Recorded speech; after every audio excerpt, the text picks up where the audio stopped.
Como todo mundo disse boa noite, eu vou dar um abraço fraterno em todos vocês. Daí fica diferente, né? Vocês faziam assim e me abraçam também. Eu agradeço de coração o convite de ouvir falar aqui, porque eu acho até o nome de vocês, FEMEL, que é Fraternidade Espírita Mensageiros da Luz, eu acho lindo, lindo. E eu estou procurando, através do meu estudo, ser um mensageiro de luz para vocês, trazendo o que eu estudei, trazendo um pouco de diferente da maneira de apresentar o Evangelho de Jesus, porque vocês não imaginam como a gente fica lisonjeado de falar de um Espírito tão maravilhoso como é Jesus. O mês passado, quando eu vim aqui, eu falei para vocês sobre o Sermão do Monte.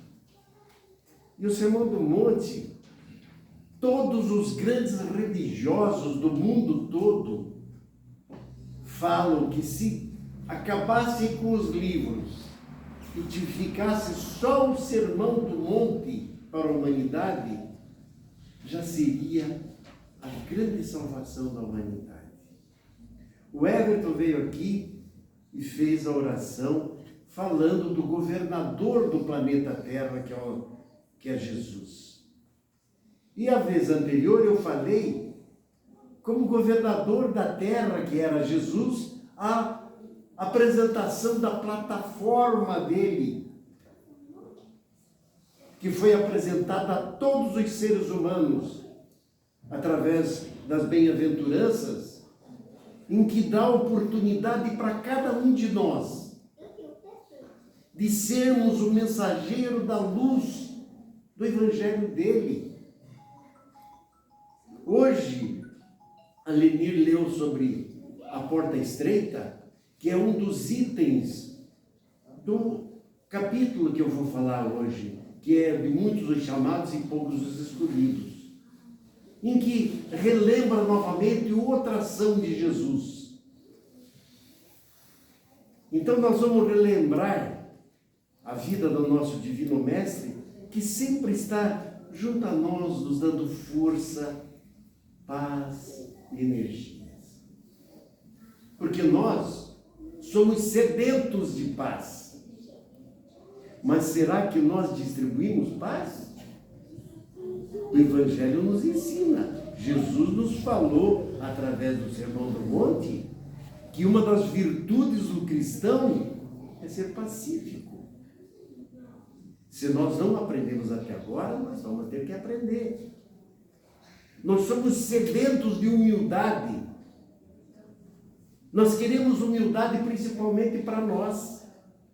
Mas será que nós sabemos ser humildes com o nosso próximo? Temos que aprender.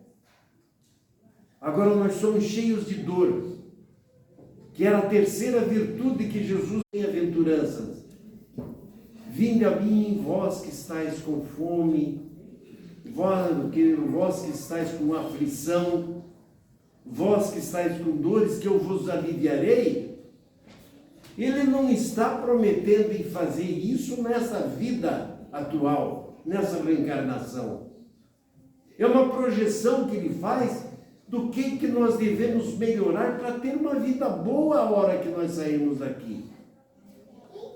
Porque nós espíritas hoje estamos cientes que a reencarnação é um tipo de prisão para o espírito.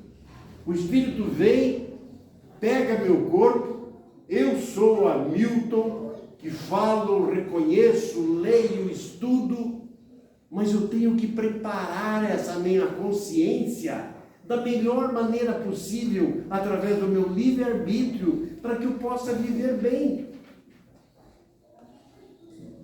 É duro? Claro que é duro. Então, eu vou apresentar para vocês hoje a parábola da grande ceia e a veste nupcial que Jesus falou. Então eles estavam seguindo, eles estavam em pleno jantar na casa de um amigo de Jesus lá em Cafarnaum.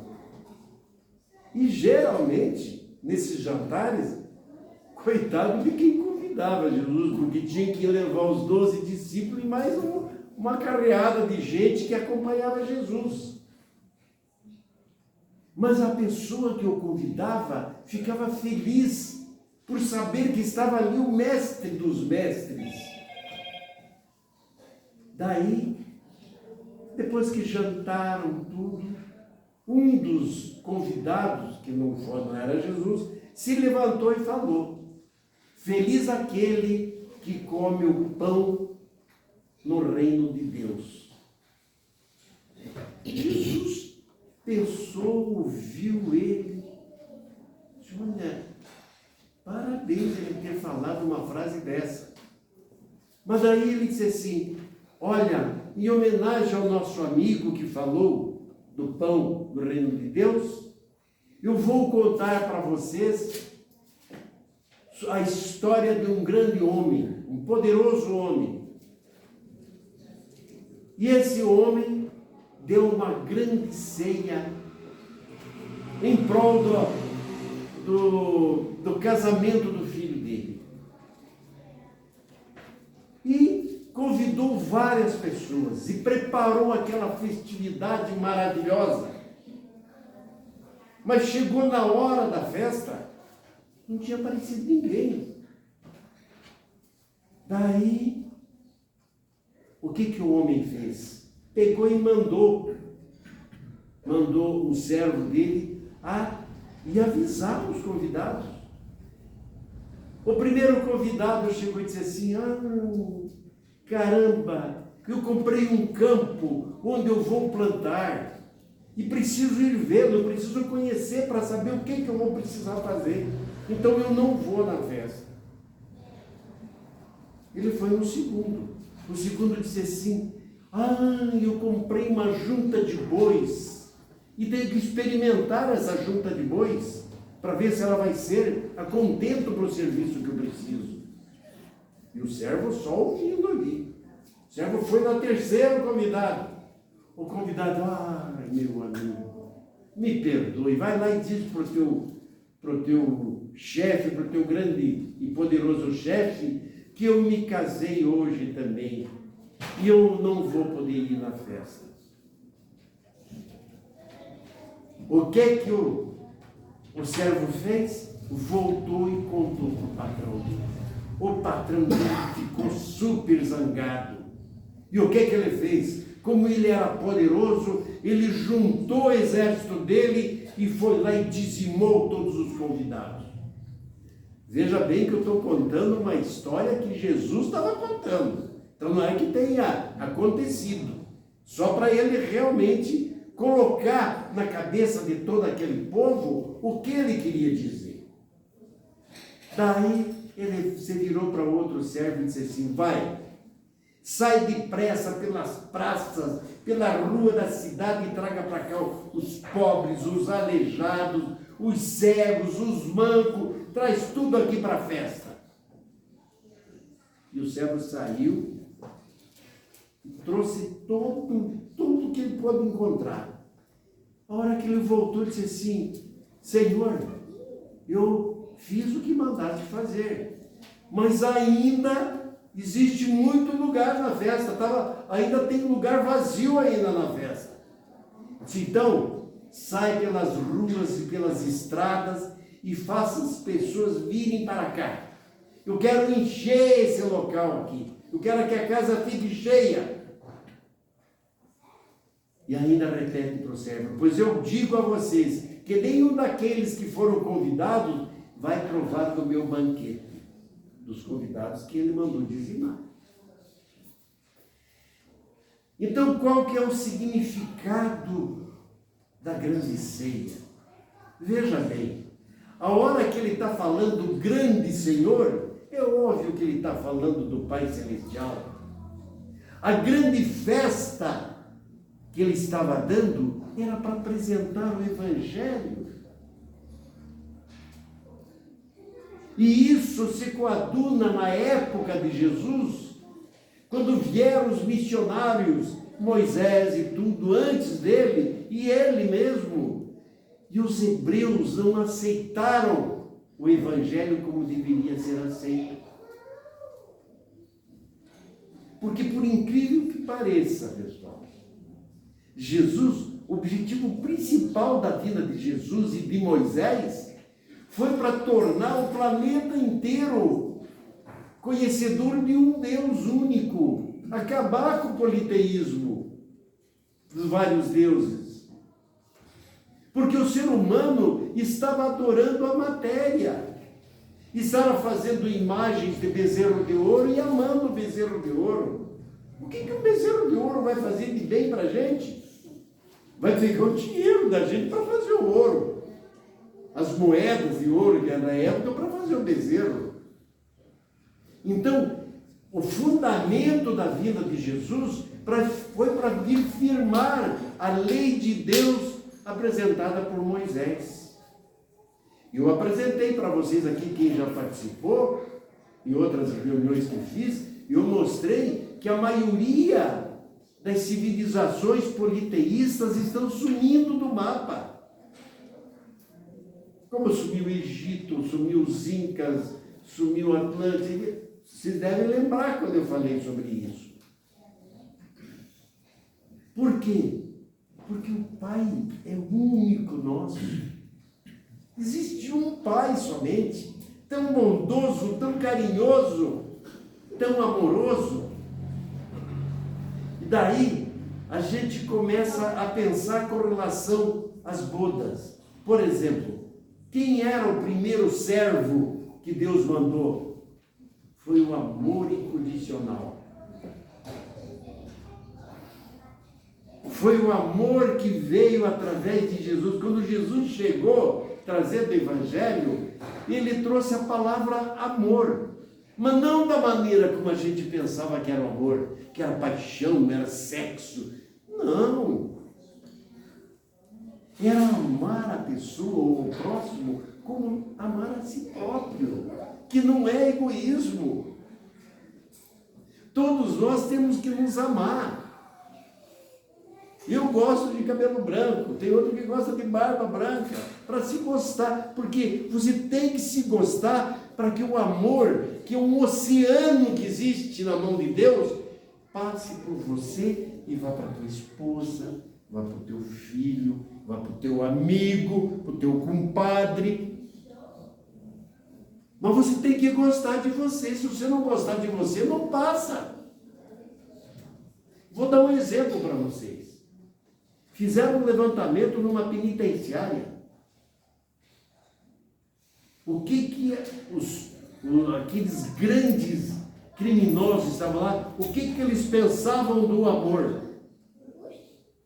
E teve uma única resposta de 10 presidiários perigosíssimos. Eles só lembravam do amor. Qual amor que vocês acham que eles lembravam? Da mãe. Eles só lembravam do amor da mãe. Eles não conseguiam lembrar que eles tinham amor pela mãe. Eles lembravam do amor que a mãe tinha por eles.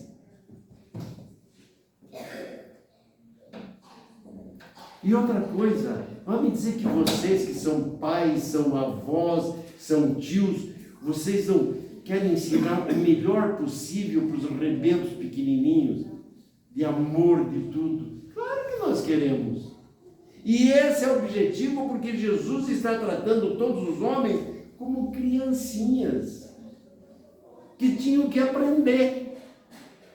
Daí foi o segundo servo. O segundo servo, o que ele fez?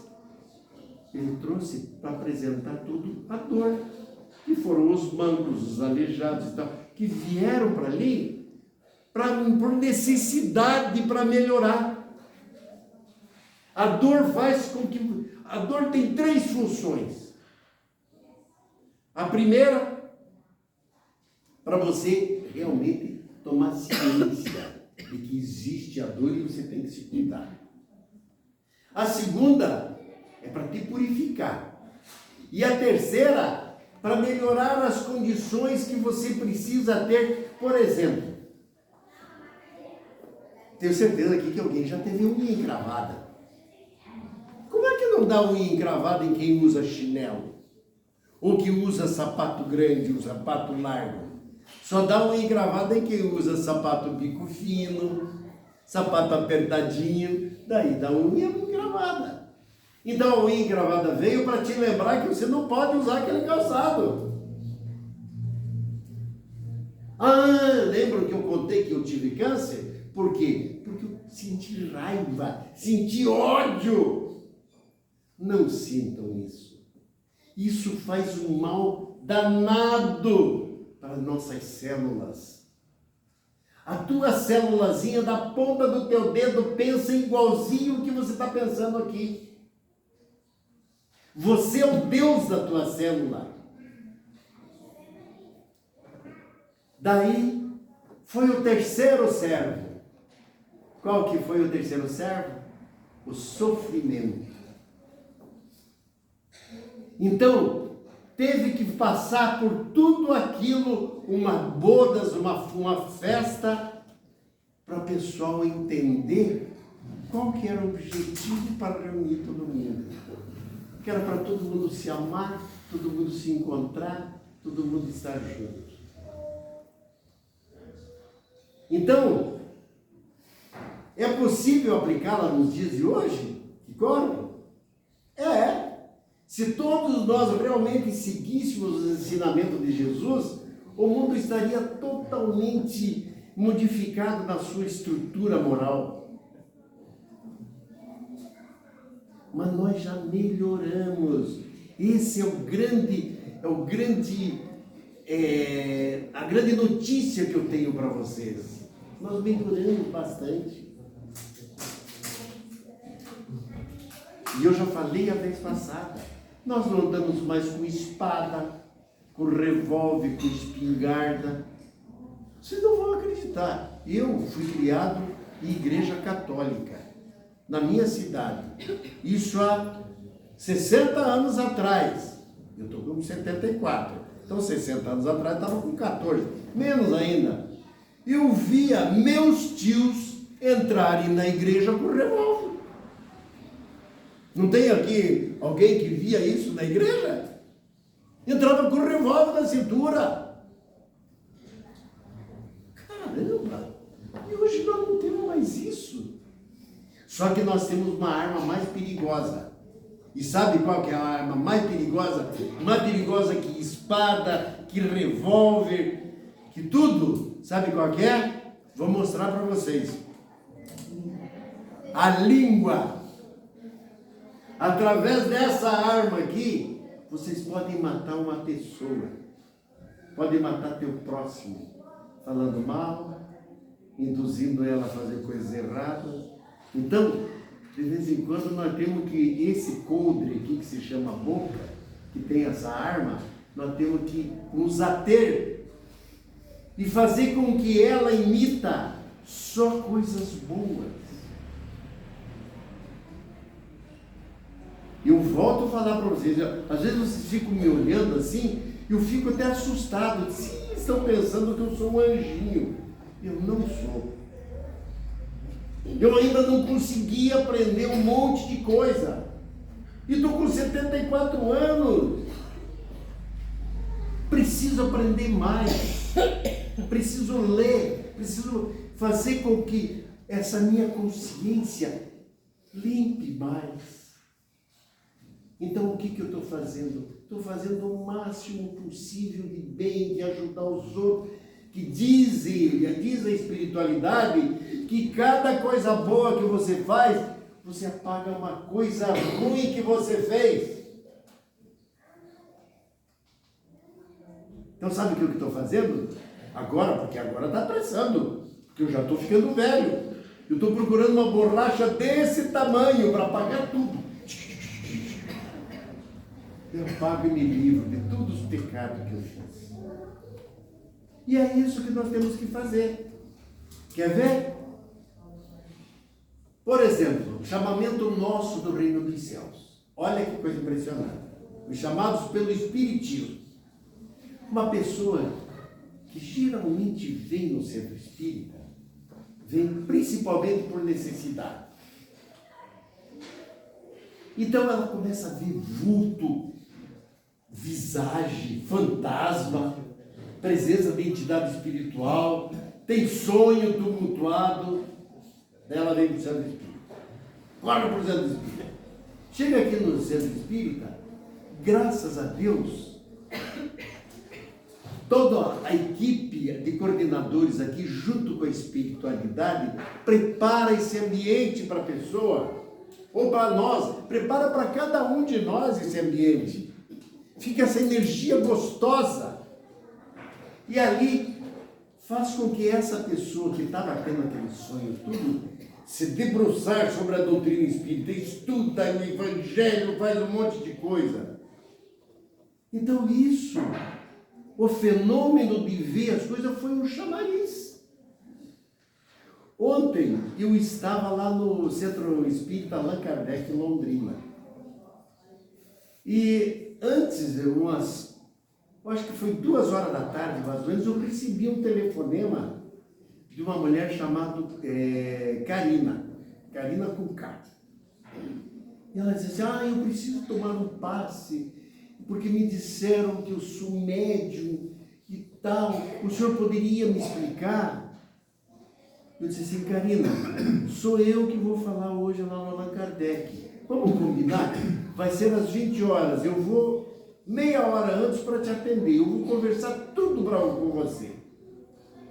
E cheguei lá meia hora, estava ela, e até daí ela me perguntou, posso levar meu filho de 8 anos? Eu disse, claro que pode. Cheguei lá, estava ela com o filho, com a tia, e o filho da tia de 30 anos. Eles nunca tinham entrado no centro espírita. Daí ela me contando que ela e a tia dela são médiums. As duas são médiums. Todos nós somos médiums. Só que tem alguém que tem uma tendência maior de espiritualidade de tudo. Isso é para todo mundo. Eu, por exemplo, eu estou aqui, eu estudo, eu faço, eu falo, eu sinto energia, eu dou passe, eu já fiz todo tipo de curso, já fiz curso de mediunidade e vi que eu sou um médium somente de... como é que é? Sustentação. De sustentação. Eu sou médium de sustentação. Mas as duas que estavam falando comigo são médiums de receber realmente espírito. E nunca tinham entrado no centro espírita. Ontem elas saíram lá de lá, com o Evangelho segundo o Espiritismo, o Livro dos Espíritos, que tinha já para doar, porque a maioria dos centros espíritas tem algum livro aí que pode ser doado. E ela ficou de pegar hoje, lá no Alta de Souza, um outro livro dos médiuns para estudar.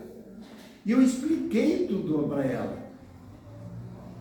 Eles não sabiam, por exemplo, mas e meu filho vai tomar passe também? Você vai inclusive junto comigo, eu ensino ele lá, ensinei, porque lá no Allan Kardec tem umas diferenciações de atendimento, por exemplo, um lado só é mulher, o outro lado é só homem, por causa do Zé Pereira que atendia lá, que teve muito problema que falavam de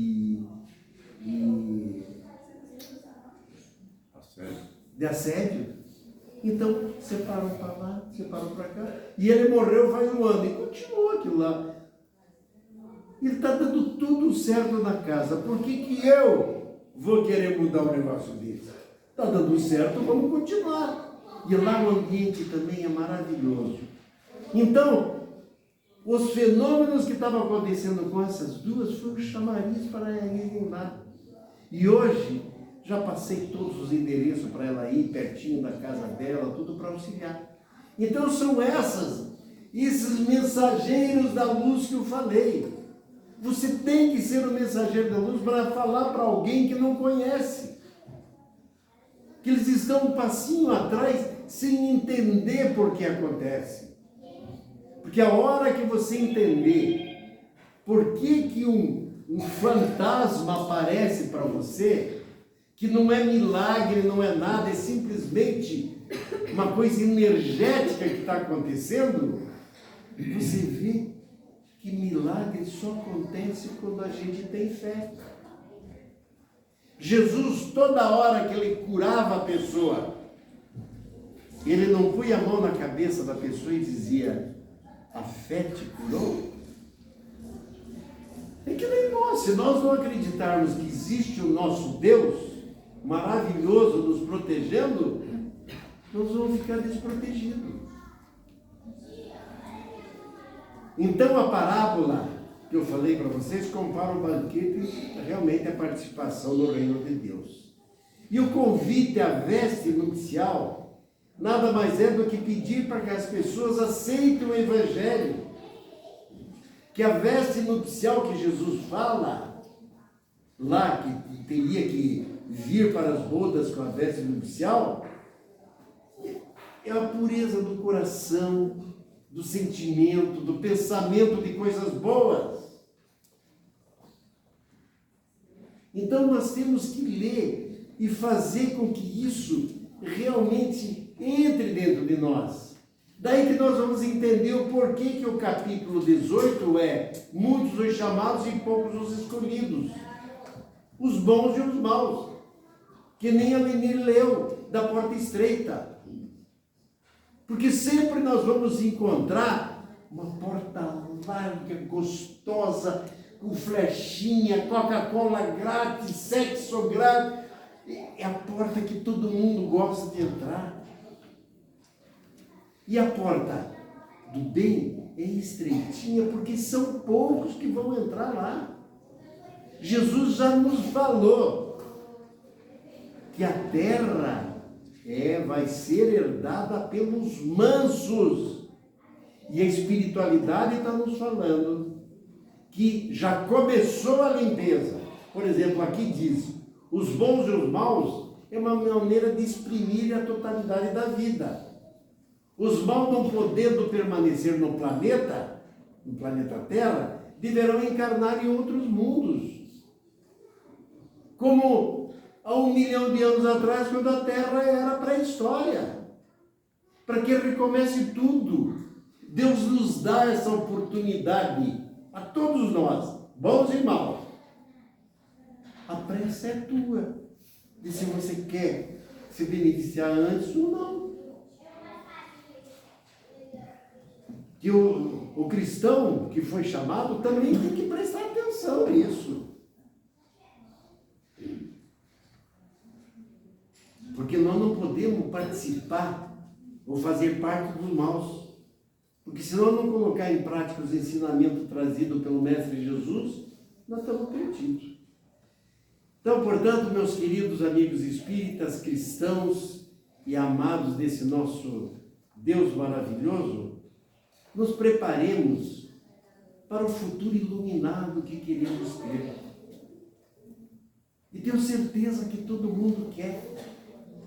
E as aflições, a fome, a injustiça que nós estamos tendo, são resultado das nossas próprias ações. Vamos refletir sobre isso. E como disse Chico Xavier, nunca é tarde para você começar. Se você é uma pessoa má até hoje e amanhã quer ser boa, você pode. Que nem o ladrão fez com Jesus, a hora que Jesus estava morrendo na cruz. Mas homem, quem és tu? Para onde você vai que eu quero ir? E Jesus se virou para o ladrão e disse: hoje mesmo você estará ao meu lado junto ao meu Pai. O ladrão que estava ali morrendo junto com ele. E nós que estamos vivos, que temos poder de decisão, temos o livre-arbítrio à nossa disposição, vamos pensar nisso. Que Deus abençoe todos vocês. Obrigado pela paciência de novo. Muito obrigado. E um beijo no coração de cada um.